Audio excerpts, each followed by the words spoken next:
Jumpa kembali di episode Journey Inspiration of Life. Pagi ini saya coba mau sharingkan teman-teman dengan temanya. Banyak yang tidak menyadari akan adanya batas umur atau batas usia kehidupan manusia di dunia ini. Jadi banyak sekali teman-teman orang yang tidak pernah berpikir bahwa manusia itu di dunia ini adalah sementara dan ada kematian teman. Ada batas waktu, usia gitu, umur atau kematian kita. Nah ini yang aneh, banyak sekali orang-orang yang tidak menyadari ini teman-teman.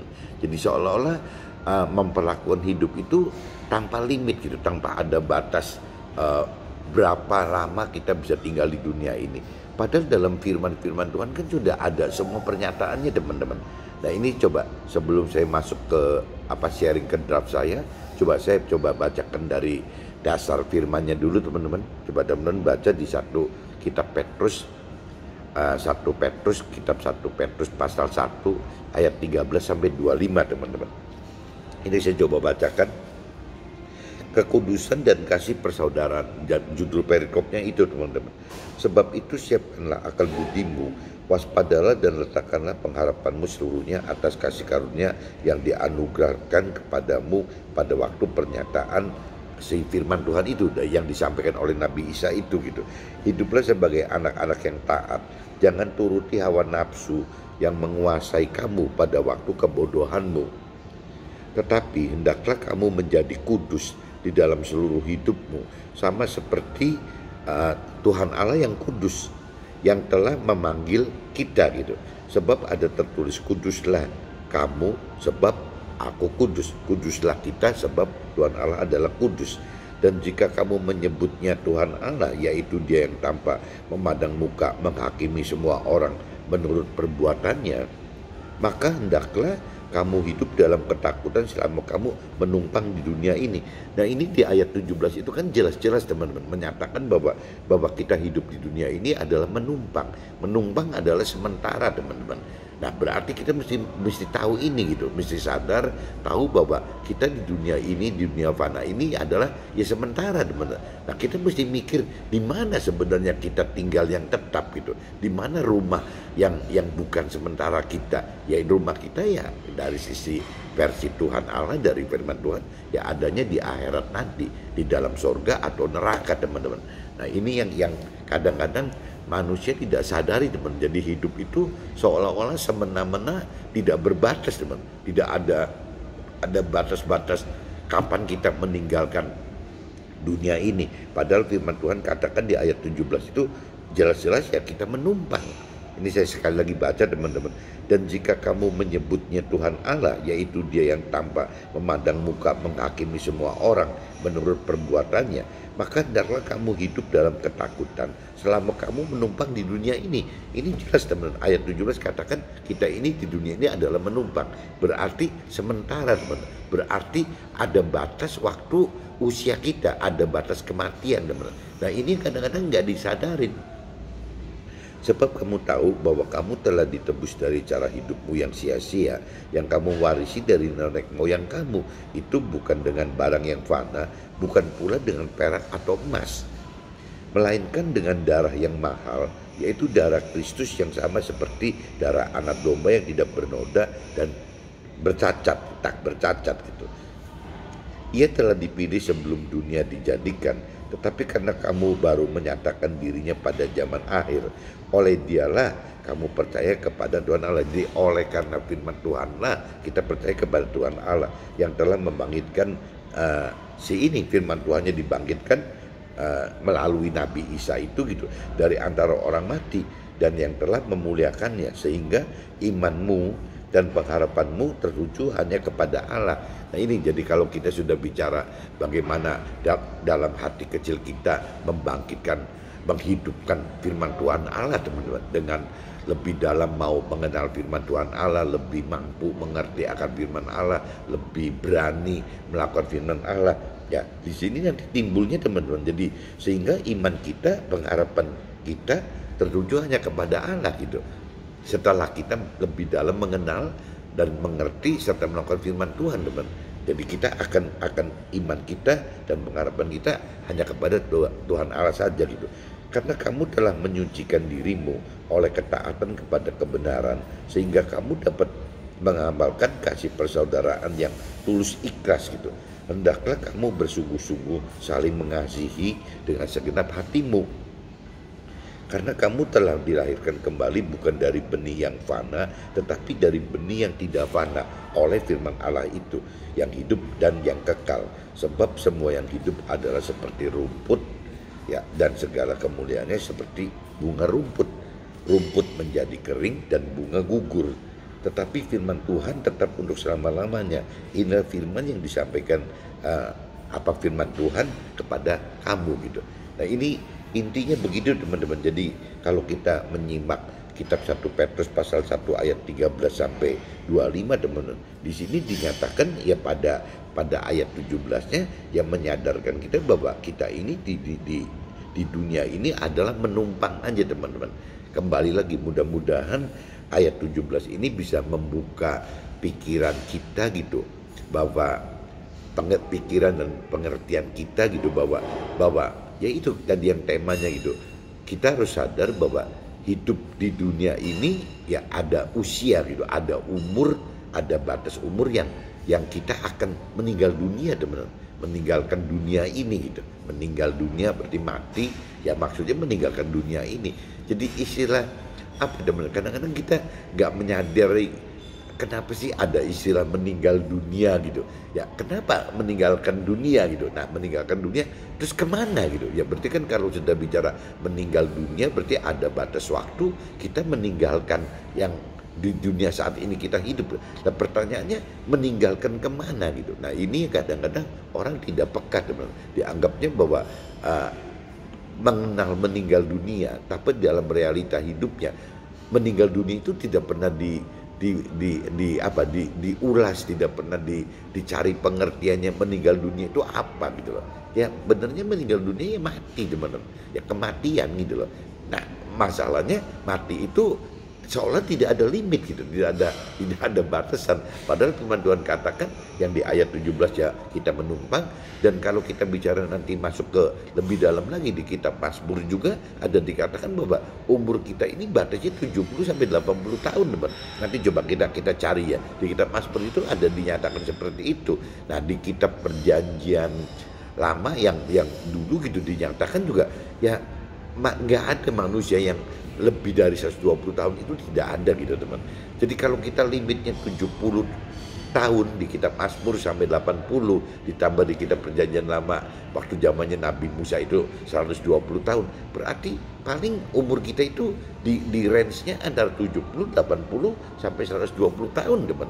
Tapi kalau mungkin dipukul rata-rata ya jangan-jangan 70, 80 tahun teman. Kita jarang sekali ketemu orang yang usianya di atas 100 tahun gitu. Ya apalagi 120 tahun gitu. Jadi kalau firman Tuhan di kitab Mazmur itu nyatakan umur manusia itu 70-80, ya ini saya anggap ya umur rata-rata kita. Dan kita lebih baik pakai parameternya itu teman-teman. Bagaimana parameter umur kita adalah 70-80, bukan 120 tahun teman. Karena rata-rata memang jatuhnya di umur di situ. Teman-teman saya, keluarga saya dan teman-teman saya yang meninggal di bawah 55 juga ada banyak teman, cukup banyak kok gitu. Apalagi zaman Covid begini, banyak sekali teman-teman yang meninggal di bawah usia 55 tahun gitu. Jadi ya lebih baik kita standarnya kalau kita parameternya sampai umur berapa sih batas umur hidup kita, usia kita di dunia ini, ya lebih baik pakai 70-80 teman-teman. Meskipun ada firman yang mengatakan usia yang manusia itu tidak ada yang lebih dari 120 tahun, itu ada gitu, kata-kata itu ada. Tapi parameternya lebih baik 70-80 aja, karena itu rata-rata aja teman. Ini saya sudah bacakan di kitab 1 Petrus pasal 1 ayatnya 13 sampai 25 teman-teman. Nah ini sebelum masuk ke dalam saya langsung aja ke kitab Filipi aja teman-teman. Kita mundur sedikit di kitab Filipi. Filipinya teman-teman cari pasal 3 teman-teman. Filipi pasal 3 ayatnya kepecah teman-teman. Jadi ayat dari 7 sampai 16 dan dari 17 sampai 21 itu perikopnya beda gitu. Jadi kalau yang Filipi pasal 3 ayat 7 teman-teman, kena perikopnya itu judulnya kebenaran yang sejati gitu. Dari 7 sampai 16, tapi nanti saya mau lanjutkan lagi dari Filipi 3 pasal 17 ayat 17 sampai 21. Itu perikopnya berganti, judulnya itu nasihat-nasihat kepada jemaat gitu. Jadi beda perikop. Jadi saya coba langsung bacakan aja teman-teman. Kitab Filipi pasal 3 ayatnya 7 sampai 16 teman-teman. 7 sampai 16. Tetapi apa yang dahulu merupakan keuntungan bagiku, sekarang ku anggap rugi bagi apa kalau kita melakukan firman Tuhan gitu. Malahan segala sesuatu yang anggap rugi karena pengenalan akan firman Tuhan tersebut gitu, lebih mulia daripada semuanya. Oleh karena firman Tuhan itulah aku telah melepaskan semuanya itu dan menganggapnya sampah. Jadi supaya aku memperoleh ya apa yang Tuhan janjikan itu teman-teman, apa yang dijanjikan oleh firman Tuhan itu. Jadi gampangnya gini teman, waktu ayat 7-8 ya teman, apa sih, jadi waktu kita belum mengerti akan firman Tuhan, ya kita hidup dengan pikiran, perasaan, kehendaknya kita sendiri teman, dengan parameter kebenarannya kita sendiri. Tapi waktu kita sudah lebih mengenal firman Tuhan, kita sudah lebih mampu mengerti firman Tuhan, kita sudah lebih berani melakukan firman Tuhan. Nah akhirnya kita tahu bahwa yang dulu kita lakukan itu tidak benar teman. Ya tidak dengan tujuan dan dengan dasar dan tujuan yang benar gitu. Tapi setelah kita mengenal firman Tuhan, kita jadi sadar bahwa kita ini hidup sudah belajar untuk lebih benar di dalam jalurnya firman-firman Tuhan itu teman-teman. Dan berada dalam dia, bukan dengan kebenaran sendiri karena mentaati hukum Taurat, melainkan dengan kebenaran karena kepercayaan kepada firman Tuhan tersebut, yaitu kebenaran yang Allah anugerahkan berdasarkan kepercayaan gitu. Jadi nah ini kalau kita udah bicara masuk ke dalam ayat 9-nya teman. Jadi ternyata waktu kita sudah lebih dewasa rohani, waktu kita sudah lebih mengenal firman Tuhan, lebih dalam mengenal firman Tuhan, lebih mampu mengerti firman Tuhan, ternyata firman Tuhan pun bisa diartikan dua teman-teman.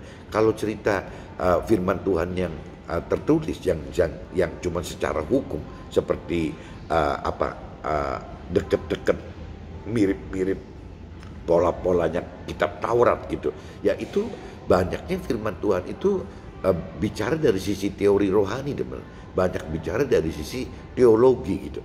Tapi kalau kita bicara sudah masuk ke dalam kitab itu, kalau kitab Taurat itu mirip-mirip dengan kitab Perjanjian Lama teman. Kalau di Alkitabnya Nasrani itu mirip-mirip dengan kitab Perjanjian Lama. Kitab Perjanjian Lama itu lebih bicara bagaimana firman Tuhan itu bentuknya jadi logos teman. Jadi seperti baku, tertulis, kaku gitu loh. Ya hukum, ya teologi, cuman begitu aja teman. Nah tapi kalau kita sudah masuk ke dalam Alkitab yang Perjanjian Baru, firman Tuhan itu lebih hidup teman-teman. Makanya dikatakan bukan logos lagi, menjadi rema teman. Apa sih bedanya logos dengan rema? Logos itu apabila kita mengenal firman Tuhan itu lebih dari pikiran, perasaan, kehendak kita teman-teman. Dari kepandaian kita, dari otak kita gitu, dari rasio kita. Tapi kalau kita sudah masuk ke dalam firman Tuhan yang di kitab Perjanjian Baru, itu lebih mengharapkan pengenalan, pengertian itu dari pikiran, perasaan, kehendaknya si Tuhan teman-teman. Itu jadi kita ngarepinnya ada dorongan dari Tuhan yang memberi pengertian akan firman-firman tersebut dari pikiran, perasaan, kehendak Tuhan, bukan dari pikiran, perasaan, kehendak kita teman. Nah untuk bisa mendapatkan ini kita butuh menghidupkan roh Tuhan teman. Waktu kita menghidupkan roh Tuhan, akhirnya pengertian firman itu berubah teman. Berubah dari pikiran, perasaan, kehendak Tuhan, dari jiwa Tuhan. Gampangnya gitu teman. Nah waktu firman itu berubah dari logos menjadi pikiran, perasaan, kehendak Tuhan, itu kita sebutnya rema. Orang-orang Nasrani sebut itu rema. Rema adalah firman Tuhan yang disertai roh Tuhan, dorongan dari pengenalan, pengertian, pikiran, perasaan Tuhannya sendiri gitu. Itu kita sebut rema teman. Jadi ini kita mesti nyampe ke titik rema teman. Jadi benar-benar firman itu benar-benar apa yang seperti Tuhan rancang dan kehendaki yang terjadi di kita gitu. Perintah, peraturan firman Tuhan itu jadi nyata, yaitu pasti sesuai pikiran, perasaan, kehendak Tuhan. kalau tidak nanti rancu, ya terlalu resiko apabila kita mengartikan firman hanya logos saja dari pikiran perasaan kehendak kita. Itu kalau belum dewasa rohani susah teman-teman untuk bisa membedakan logos dengan rema, itu susah. Karena kalau sudah bicara rema itu ya memang butuh kedalaman pengenalan firman Tuhan, teman. Harus lebih mampu mengerti firman Tuhan gitu. Ya kalau ya kembali lagi, kalau sampai kita belum mengerti bahwa di dalam kita ada roh, bukan cuma dua unsur seperti orang dunia, orang keyakinan yakini bahwa kita cuma ada manusia itu terdiri dari tubuh dan jiwa. Nah, sedangkan secara kedalaman rohani kita, ya kita nyatakan itu bahwa kita ini tidak dua, tapi ada tubuh, jiwa, dan roh. Nah, berarti ada unsur roh di dalam kita. Waktu kita tahu bahwa ada unsur roh di dalam kita, berarti kita harus tahu bahwa roh kita ini adalah wadah baitnya roh Tuhan di dalam kita. Berarti kita harus tahu kan hidup ini ada roh Tuhan. Nah, waktu kita sudah mengerti akan ada roh Tuhan di dalam hidup kita. Nah, roh Tuhan ini teman-teman yang membuat kita mampu mengerti firman Tuhan, juga mampu melakukan firman Tuhan, teman-teman. Ya, ini jadi pentingnya pengenalan pengertian akan firman Tuhan itu sampai sedalam ini, sampai sampai harus tahu bahwa di dalam kita ada roh, di dalam kita itu ada roh Tuhan gitu. Ya, nah setelah kita mengenal itu, ya kita harusnya sudah lebih dewasa rohani, teman-teman. Yang kuhendaki adalah mengenal Dia dan kuasa kebangkitannya dan persekutuan dalam penderitaannya, di mana aku menjadi serupa dengan Dia dalam kematiannya. Nah, ini kalau teman-teman simak ya, setiap firman Tuhan begitu bicara kedalaman akan firman Tuhan, ini selalu, teman. Contohnya kayak di ayat 10, yang kukehendaki adalah mengenal Tuhan Allah, mengenal firman Tuhan Allah gitu, dan kuasa kebangkitannya dan persekutuan dalam penderitaannya. Di sini dikatakan udah jelas penderitaan, teman. Jadi waktu kita melakukan firman Tuhan, teman, itu adalah start kita untuk seperti yang firman Tuhan katakan gitu, ya bahwa kita ini akan menghadapi ya penderitaan gitu. Ya gampangnya, waktu kita melakukan firman Tuhan, ya konsekuensinya kita menghadapi penderitaan. Kenapa? Karena apa yang diperintah peraturan dalam firman Tuhan itu umumnya, teman, bertentangan dengan apa yang dunia perintah peraturkan. Ya selalu berbeda gitu. Jadi dunia perintah peraturan apa, firman beda, tujuannya beda, segala macam beda. Kenapa? Kembali lagi karena Tuhan anggap bahwa hidup di dunia ini itu ya sementara, teman-teman. Jadi Tuhan bagaimana mengajar kita, bagaimana kita untuk bisa preparation gitu, untuk bisa persiapkan hidup itu bukan di dunia ini. Ya bagaimana mempersiapkan hidup untuk bisa masuk ke dalam alam akhirat nanti, teman-teman. Ya di alam akhirat kan cuma ada dua, teman, antara surga atau neraka gitu. Nah, di menentukan surga neraka itu justru saat kita hidup di dunia ini, teman. Bagaimana caranya kita untuk bisa tinggal di surga atau neraka itu dari sekarang kita hidup di dunia ini gitu. Jadi di dunia ini benarnya bukan untuk rumah kita menetap, tapi untuk proses belajar proses belajar bagaimana untuk kita bisa hidup masuk ke dalam keselamatan Tuhan di dalam akhirat nanti, teman. Tapi banyak orang dunia dan orang keyakinan malah salah kaprah. Ya hidup di dunia ini adalah dianggapnya tetap gitu, teman. Jadi segala macam fokus gitu hanya diarahkan bagaimana untuk mencari sukses duniawi di dunia ini, bagaimana mencari kebahagiaan di dunia ini gitu, dan bagaimana mencari hal-hal yang duniawi di dunia ini, teman-teman. Hanya itu aja fokusnya gitu. Nah, setelah orang dunia, orang keyakinan mendapatkan tiga hal tadi, biasanya jadi hidupnya mapan, teman-teman. Hidupnya nyaman. Waktu hidup mapan dan nyaman, akhirnya tidak ingat bahwa hidup di dunia ini adalah menumpang. Ya tidak ingat bahwa hidup di dunia ini adalah sementara gitu, teman. Malah dijadikan seolah-olah kekal, kehidupan di dunia ini kekal. Nah, ini jadi makin rancu, makin kacau lagi, teman-teman. Ini yang Tuhan khawatirkan gitu loh. Kalau orang sudah merasa aman, nyaman tinggal di dunia ini, akhirnya makin sukar gitu, makin sukar untuk bisa masuk ke dalam surga. Makanya ada firman katakan orang kaya itu sangat sukar sekali masuk ke dalam surga. Meskipun beberapa kali saya sharingkan, bukan cuma orang kaya aja, ternyata banyak orang yang tidak kaya pun juga sukar masuk surga, teman. Tapi kalau memang dihitung orang yang kaya dengan orang yang tidak kaya, bedanya kalau orang kaya sukar sekali, sangat sukar masuk surga. Tapi kalau orang yang tidak kaya sukar gitu. Kenapa sukar? Karena untuk masuk surga itu hampir rata-rata bertentangan semua dengan apa yang apa ya ditargetkan oleh si manusia pada umumnya, teman-teman. Beda sekali gitu. Jadi ini bedanya di situ. Jadi teman-teman harus sadar bahwa nanti kalau teman-teman sudah melakukan firman Tuhan, ya penderitaan itu akan mengiringi, teman. Itu nggak aneh gitu. Nah, ini kalau saya teruskan lagi, yang kuhendaki Allah mengenal Dia dan kuasa kebangkitan berkecuali dalam penderitaannya, di mana aku menjadi serupa dengan Dia dalam kematiannya, supaya aku akhirnya beroleh kebangkitan dari antara orang mati. Bukan seolah-olah aku telah memperoleh hal ini atau telah sempurna, melainkan aku mengejarnya. Kalau aku dapat menangkapnya, karena aku pun telah ditangkap oleh Nabi Isa itu, yang bagaimana kita ditangkap dalam arti kata hidup kita jadi berubah ya untuk melakukan perintah peraturan yang Nabi Isa sampaikan kepada kita, di mana perintah peraturan itu kan dari Tuhan Allah, teman-teman. Karena waktu itu Nabi Isa dijadikan alat bagaimana memberitakan kebenaran firman Tuhan kepada kita semua gitu tuh. Bukan seolah-olah aku telah memperoleh hal ini atau telah sempurna, melainkan aku mengejarnya. Kalau aku dapat menangkapnya, karena aku pun telah ditangkap oleh Nabi Isa. Saudara-saudara, aku sendiri tidak menganggap bahwa aku telah menangkapnya, tetapi ini yang kulakukan, aku melupakan apa yang telah di belakangku dan mengarahkan diri kepada apa yang di hadapanku, dan berlari-lari kepada tujuan untuk memperoleh hadiah, yaitu panggilan surgawi dari Allah dalam firman Tuhan tersebut gitu.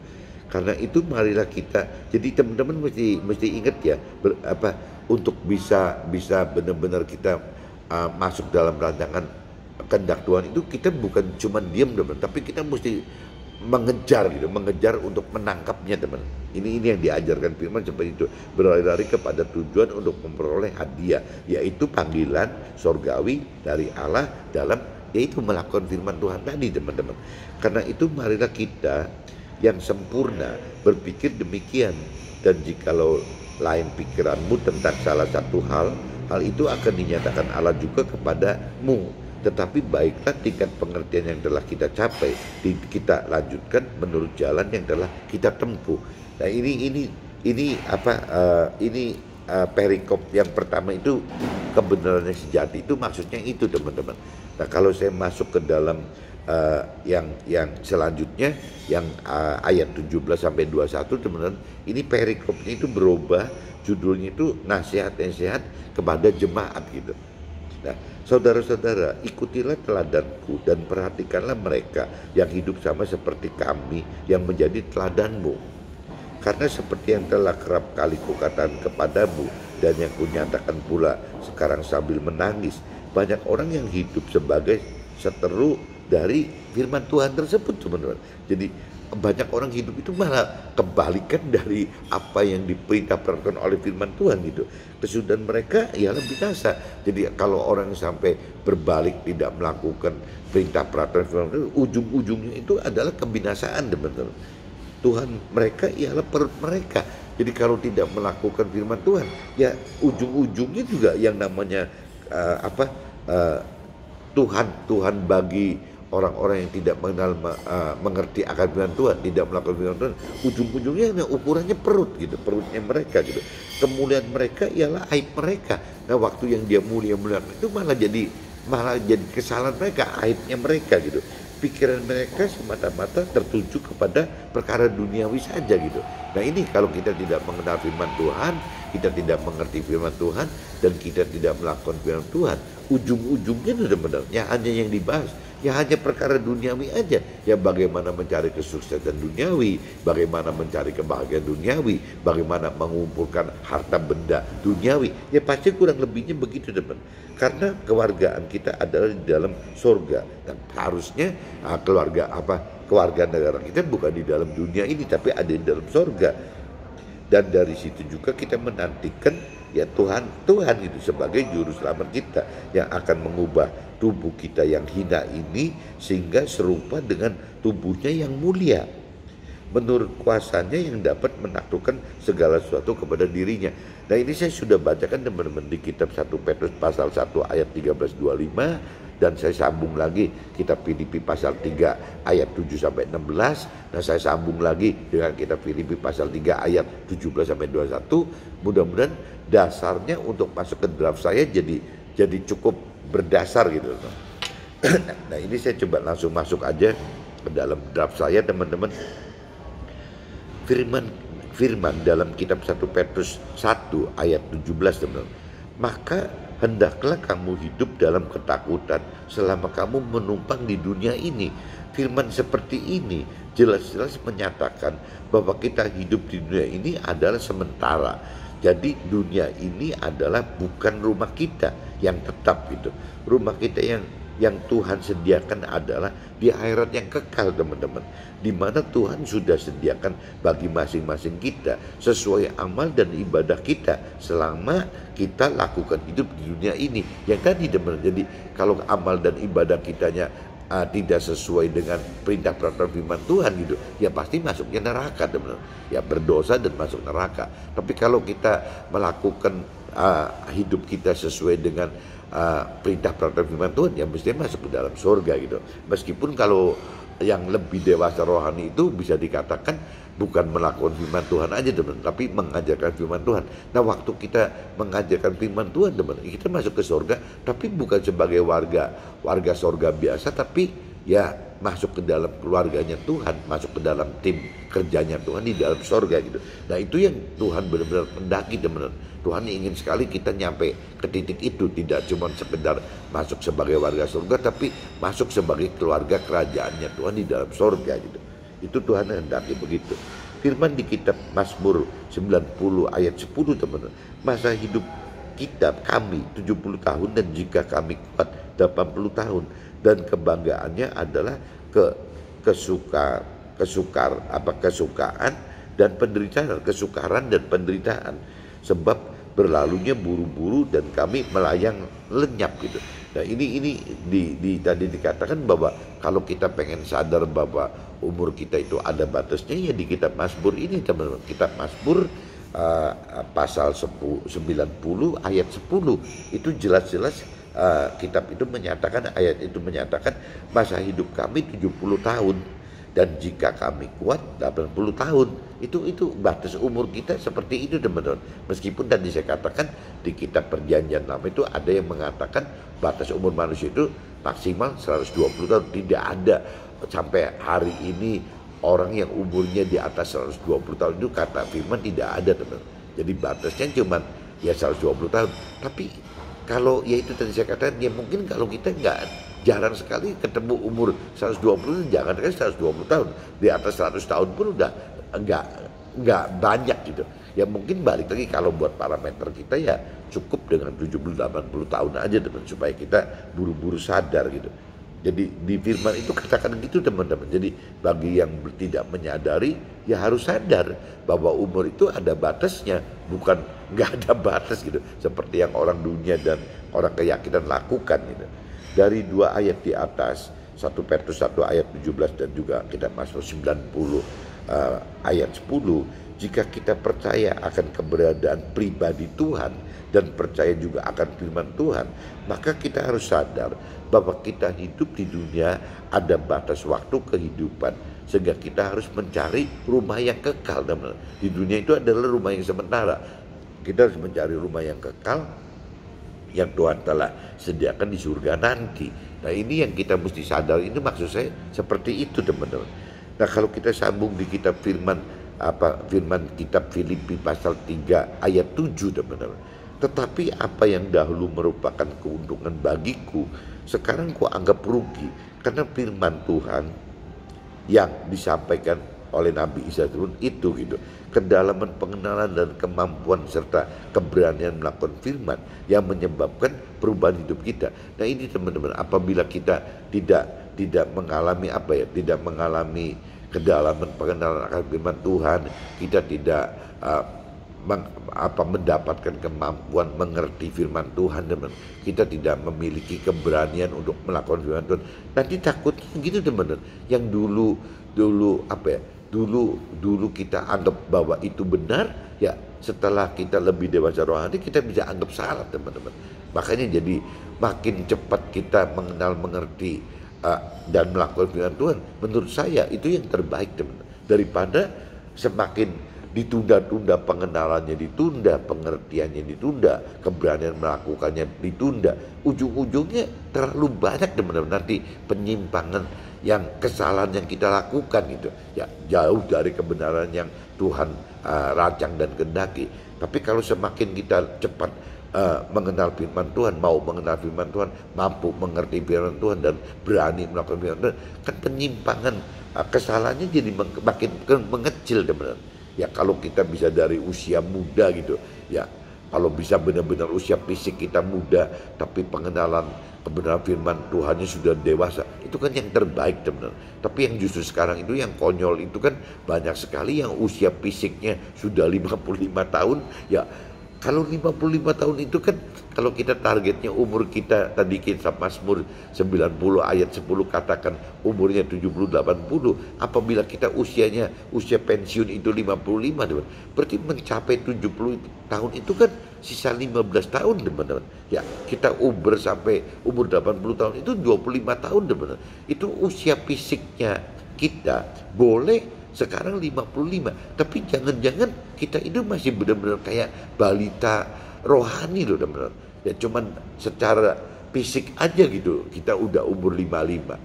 Nah ini kalau kita nggak buru-buru belajar dari 55 ke 70, 55 ke 80, terus mau bagaimana, teman-teman gitu? Apa kita nggak khawatir, apa kita nggak takut tinggal sisa 15-25 tahun itu? Apakah kita bisa keburu gitu ya, mampu mengerti dan mampu melakukan firman Tuhan?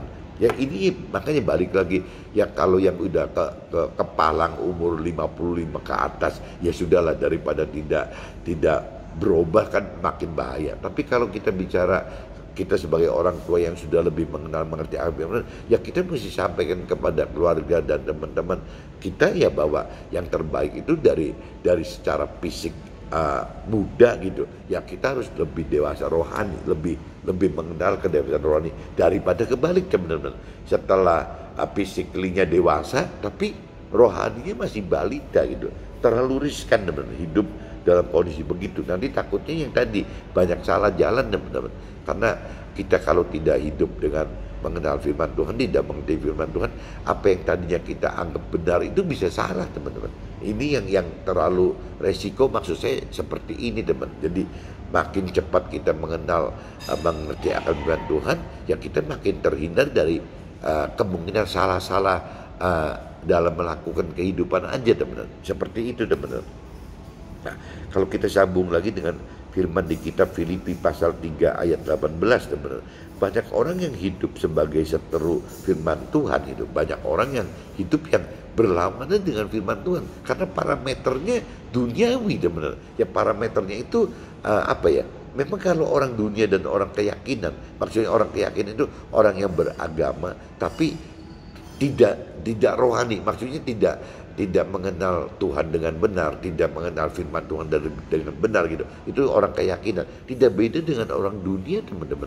Nah, mereka itu ya biasanya umumnya tidak hidup dengan sesuai firman Tuhan gitu. Ya, mereka umumnya hidup ya sebagai seteru. Jadi kebalikan dari apa yang diperintah peraturan oleh firman Tuhan gitu. Karena tidak mengenal, teman-teman. Tidak mengerti juga gitu. Jadi belum tentu mereka jahat, cuma karena tidak mengerti. Nah, ini yang mestinya tugas kita, teman. Bagaimana tugas kita yang sudah lebih mau mengenal itu, ya bagaimana Tuhan katakan, bisa nggak sih kita melakukan firman? Ya, kalau melakukan firman itu kan kita kan melakukan apa yang Tuhan perintah peraturkan, teman-teman. Tapi kan juga ada firman Tuhan yang mengatakan bahwa ya kita harusnya juga mengajarkan, teman-teman, mengajarkan firman Tuhan, dan mengajarkan firman Tuhan bagi kita yang bukan mentor rohani atau bukan rohaniawan, ya kita bisanya cuma bisa memberitakan kebenaran firman Tuhan saja gitu, lewat kesaksian hidup kita. Ya seperti yang saya lakukan pagi ini gitu, cuman sebatas itu, teman-teman. Saya saksikan bahwa gini gitu, apa yang saya alamin hidup bersama Tuhan, dan apa ya, dasar landasan firman Tuhannya ada gitu, teman. Ya kita cuma cukup memberitakan kebenaran firman Tuhan lewat kesaksian hidup kita aja. Tapi kategori secara rohaninya, apabila kita sudah melakukan seperti ini pun ya sudah dianggapnya apa itu teman-teman, ya mengajarkan gitu. Nah Tuhan cuma katakan di dalam firman-Nya, apabila kita melakukan firman Tuhan dan bisa mengajarkan firman Tuhan lewat hanya memberitakan kebenaran firman Tuhan pun, ya Tuhan kasih lebih gitu, mendapatkan priority lebih di akhirat nanti, teman-teman. Masuk ke dalam surga bukan hanya sebagai warga surga, tapi bisa masuk ke dalam surga sebagai tim keluarganya Tuhan di dalam sorga gitu, dalam pemerintahan sorga. Karena di sana kita ini kan karena istilah juga kerajaan sorga, ya kita akan ada pengaturan terhadap warga sorganya, teman-teman. Mungkin kalau kembali lagi kalau di pemerintahan seperti sekarang gitu ya, di dunia ini, ya mungkin tidak beda. Seperti ada presidennya, ada gini, cuman mungkin ini cerita kerajaan kali ya, jadi mungkin lebih bisa diibaratkan seperti kerajaan negara yang masih dengan memegang sistem kerajaan. Jadi ada rajanya, ada ratu, ada rajanya, ada pasukan-pasukan di dalam kerajaannya gitu, teman. Nah kita jadi anggota kerajaan surga di situ, teman-teman. Jadi kembali lagi, teman, banyak orang yang hidup sebagai seteru firman Tuhan karena tidak mengerti akan firman Tuhan gitu, sehingga hidup tidak sesuai dengan perintah dan peraturan Tuhan, sehingga tidak menuai janji-janji Tuhan, serta tidak masuk dalam hidup dalam rancangan kehendak Tuhan yang sesuai pikiran serta perasaan dari jiwanya Tuhan sendiri gitu.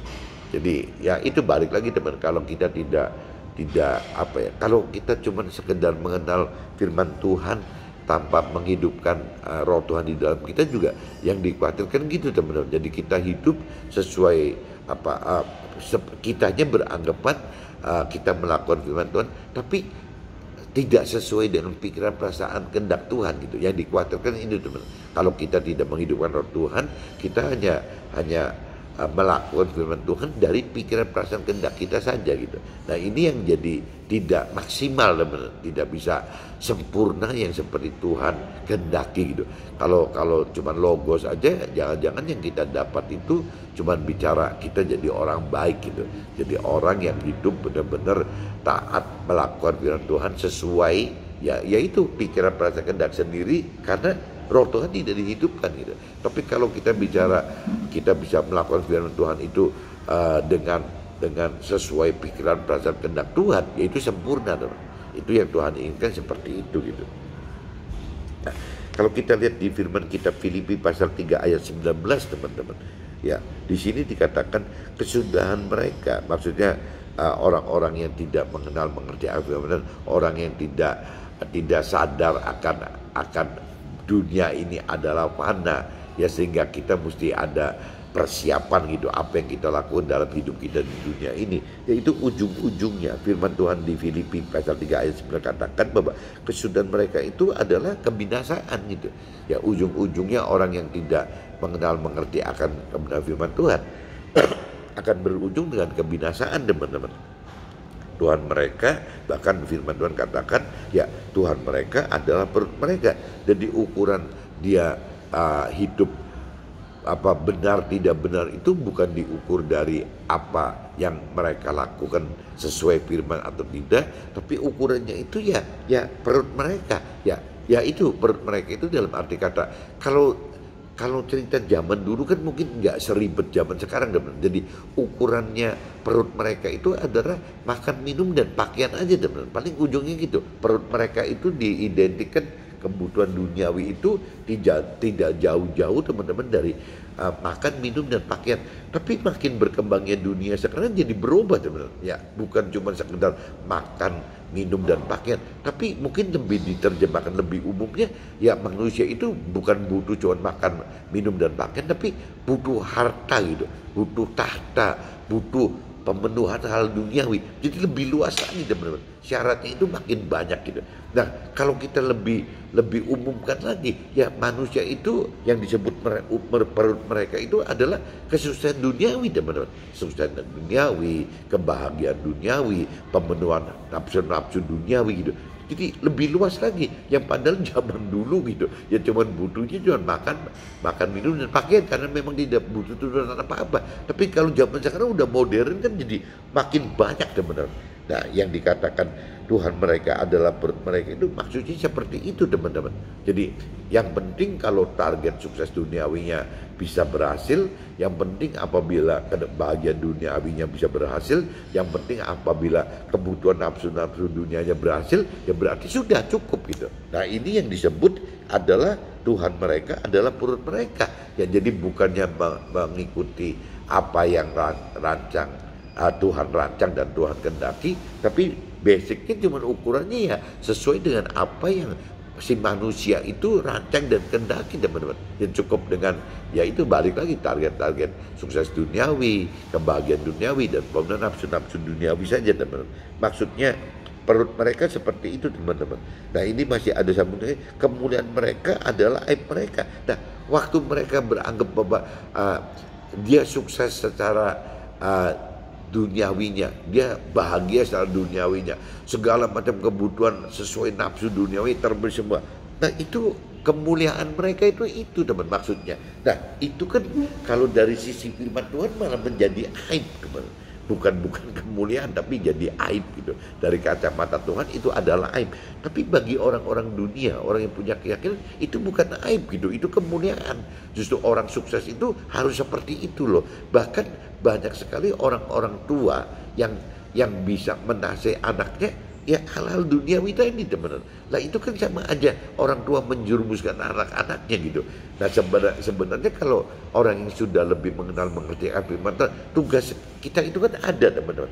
Contohnya misalnya saya gitu ya, sebagai seorang suami saya harus mengasihi istri, sebagai seorang anak saya harus menghormati ayah dan ibu saya, sebagai bapak saya harus menuntun anak-anak kita ke dalam ya kebenaran firman Tuhan tadi, ya sampai ketemu dengan Tuhan. Nah, kalau orang tuanya tidak bijaksana, ya akhirnya tidak mengerti akan firman Tuhan, ujungnya mendidik anaknya itu malah kacau. Nuntunnya malah bukan ke surga, bisa nuntun ke neraka teman. Kenapa? Karena yang dituntun ke anak-anak itu bukan hal-hal yang Tuhan perintah peraturkan, tapi yang dunia perintah dan peraturkan, bahwa targetnya itu adalah bagaimana mencari yaitu kesuksesan duniawi tadi teman, kebahagiaan duniawi gitu ya, hal-hal duniawi. Jadi selalu larinya akan ke situ lagi teman, diarahkan akan ke situ lagi gitu. Nah, ini yang apa ya, kalau dari sisi firman Tuhan alangkah salahnya gitu apabila orang tua tidak bisa menuntun anak-anaknya ke dalam kebenaran yang Tuhan rancang dan kehendaki teman. Masalah nanti anak-anaknya bagaimana, istrinya bagaimana, orang tuanya bagaimana, ya itu kan urusan mereka. Yang penting bagi Tuhan itu kan kitanya mau nggak melakukan seperti yang diperintah peraturan oleh Tuhan, bahwa kita itu saya sebagai anak itu diperintah Tuhan harus menghormati orang tua. Dan reaksi orang tua kita nanti bagaimana positif negatif kita nggak peduli, yang penting kita harus hormat teman-teman. Ya begitupun kita mengasihi istri kita, ya lepas nanti istri kita pantas dikasih atau tidak ya terserah, yang penting Tuhan perintahkan bahwa kita harus mengasihi istri kita gitu. Nah, begitupun kita menuntut anak-anak kita teman-teman. Masalah nanti anak-anak kita menuruti perintah peraturan kita ya itu terserah gitu ya, tapi kita secara versi Tuhan ya kita bertanggung jawab ke Tuhan seperti itu teman-teman. Ya kita harus melakukan apa yang Tuhan perintah peraturan terhadap orang tua kita, terhadap istri kita, terhadap anak-anak kita, terhadap keluarga besar kita, keluarga kecil, semua teman-teman, sesama kita gitu. Yaitu Tuhan cuma minta itu seperti itu gitu. Itu Kalau kita tidak dengan dasar begitu, takutnya jadi kemuliaan dunia itu ya malah jadi aib untuk kemuliaan bagi Tuhan gitu. Nah ini yang terlalu riskan kalau kita nggak tahu hati-hati di situnya gitu. Nah di sini juga dikatakan pikiran mereka semata-mata tertuju kepada perkara duniawi itu. Jadi dari semua itu tadi teman-teman ya, Tuhan mereka adalah perut mereka, kemuliaan mereka adalah aib mereka gitu. Nah pikiran mereka semata-mata gitu ya cuma tertuju kepada perkara-perkara duniawi tadi teman-teman. Nggak, lingkupnya itu nggak bisa lari dari halal duniawi tadi gitu. Nah kenapa seperti itu? Kembali lagi teman-teman, karena kurang ada kemauan untuk mengenal, mengerti akan firman Tuhan ya. Kurang apa ya, jadi kurang mampu mengerti teman-teman, kurang mampu mengerti apa sih yang diperintahkan oleh firman Tuhan gitu. Nah nanti ujung-ujungnya ya bisa-bisa juga kurang berani teman-teman, kurang berani ya untuk melakukan firman Tuhan gitu. Nah ini kembali lagi kedewasaan rohani ini yang dibutuhkan untuk bisa apa yang Tuhan rancang kehendak itu bisa terjadi dalam hidup kita teman-teman. Yaitu untuk dewasa rohani itu ya kita dari awalnya teman-teman harus punya kemauan dulu teman-teman, kemauan, karena kemauan itu adalah hak independennya kita, nggak bisa Tuhan paksain. Kita harus mau dulu, kita harus mau mengenal akan Tuhan. Nah mengenal akan Tuhan itu tidak ada jalan lain teman-teman, bukan ke gua-gua atau ke gunung-gunung atau nyari di tepi pantai gitu. Yang namanya kita mau mengenal Tuhan itu ya firman Tuhan katakan harus dari firman teman-teman. Harus kita mau mengenal firman Tuhan itu. Nah waktu kita mau mengenal firman Tuhan dan terus kita pelajari terus dari meskipun tidak apa-apa waktu awalnya kan mengenal firman Tuhan dari pikiran, perasaan, kehendak kita, dari jiwa kita. Tapi dengan karena kita mau mengenal, akhirnya kita jadi butuh sharing, dengar khotbah, baca buku rohani segala macam. Nah nanti berujung teman-teman, dari kemauan itu berujung kita jadi lebih mengerti teman-teman. Meskipun lebih mengerti dari pikiran, perasaan, kehendak kita. Tapi dengan mengerti seperti itu juga kita jadi tahu bahwa unsur bahwa di tubuh kita itu terdiri ternyata bukan cuma tubuh dan jiwa aja, tapi juga ada roh. Itu pasti di kemauan pengertian kita, meskipun pakai pikiran, perasaan, kehendak kita pasti akan tahu itu bahwa di dalam kita itu ada roh gitu, bahwa ada roh Tuhan yang tinggal di dalam roh kita, itu juga akan tahu teman. Nah tapi semakin kita sudah makin dalam mengenal itu, otomatis meningkatkan kemampuan kita untuk mengerti. Nah waktu itu kita bisa tahu bahwa oh untuk mengerti itu butuh menghidupkan roh Tuhan di dalam roh kita teman. Waktu roh Tuhan hidup di dalam roh kita, otomatis kita jadi mampu mengerti beneran teman. Mampu mengerti firman Tuhan dari pikiran, perasaan, kehendaknya Tuhan, bukan dari pikiran, perasaan, kehendak kita, tapi dari pikiran, perasaan, kehendak Tuhan. Nah apa berarti kita mulai lebih meningkat teman, bahwa kita sudah lebih mengerti firman Tuhan dari pikiran, perasaan Tuhan, dari jiwanya Tuhan. Nah ini udah jauh lebih benar. Nah waktu kita sudah mengerti dari pikiran, perasaan Tuhan, kita tahu bahwa roh Tuhan itu adalah punya kuasa yang membuat kita mengerti, bahkan mampu melakukan firman Tuhan. Nah mulai dari sini teman-teman kita bisa meningkatkan kedewasaan rohani kita, bahwa yang ternyata memang hidup untuk dewasa rohani itu ya butuh mengenal firman Tuhan, butuh mengerti firman Tuhan, dan butuh mampu melakukan firman Tuhan. Nah setelah ini semua ya harus butuh roh Tuhan, sehingga roh Tuhan ini yang membuat kita ya jadi dewasa rohani teman-teman. Jadi saya kembalikan lagi, saya coba cerita compare semua dari semua sisi, cuman ujungnya gitu teman. Jadi kembali ke tema hari ini, ya kita harus mengerti, harus sadar bahwa kita hidup itu istilahnya ada meninggal dunia, berarti akan meninggalkan dunia teman-teman. Berarti ada batas umur, ada batas usia di dalam kehidupan manusia di dunia ini teman-teman. Oke teman-teman, see you, bye-bye.